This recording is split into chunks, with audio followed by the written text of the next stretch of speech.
When you experience someone as hot and cold, what usually happens is your nervous system is activated. It doesn't mean the other person is hot and cold.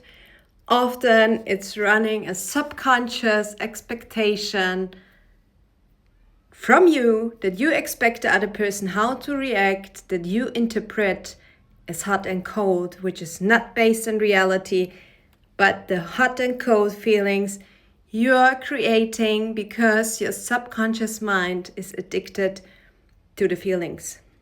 It is not the other person that makes you feel hot and cold, it is you. And what to do is not to set boundaries, that someone has to be consistent, because often, especially if it's long distance, most of the time people are not even hot and cold. You just experience them as hot and cold because you have unspoken expectations that you never speak about. And nobody can meet your expectations if you don't communicate your needs. Another thing about push and pull. People communicate. Behavior communicates something. And push and pull, usually what people say, I can't deal with this. But if you step a little bit aside from your ego and being pride that it hurts you, you could start asking, why is she pulling away?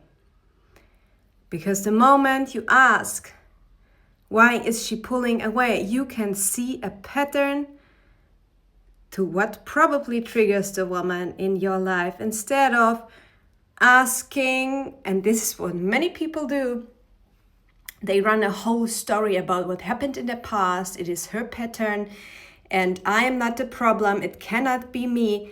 But the truth is, we all have triggers. We react to something. Nobody of us is perfect. Everyone has a past, and a relationship is a two people dynamic.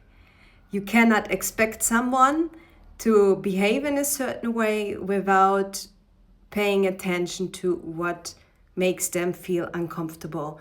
Because usually when someone pulls away, they communicate something happened that makes me feel uncomfortable. So I'm taking my distance to either regulate myself or to process it.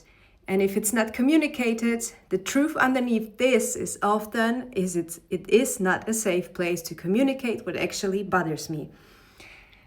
So the underlying truth around this is build a safe container where two people can clearly communicate what the problem is. But if people always react defensive or reactive as soon as a partner says, this bothers me, I'm not the problem, because so many people are focused on I am not the problem instead of how can I co-create a relationship and realize I care about this person instead of I care more about how it makes me feel. Because how you feel is your responsibility. Nobody can make you feel anyway unless you want to be a victim of your feelings and give up your power. But the moment you ask, why is she pulling away? Is there a pattern when she pulls away? What is happening previous in the situation? You can get out of a push and pull dynamic faster than you realize, because you start co-creating and caring for someone, creating how they feel safe instead of saying it is just her pattern. Because a two dynamic, it's a co-created pattern, not one person pattern.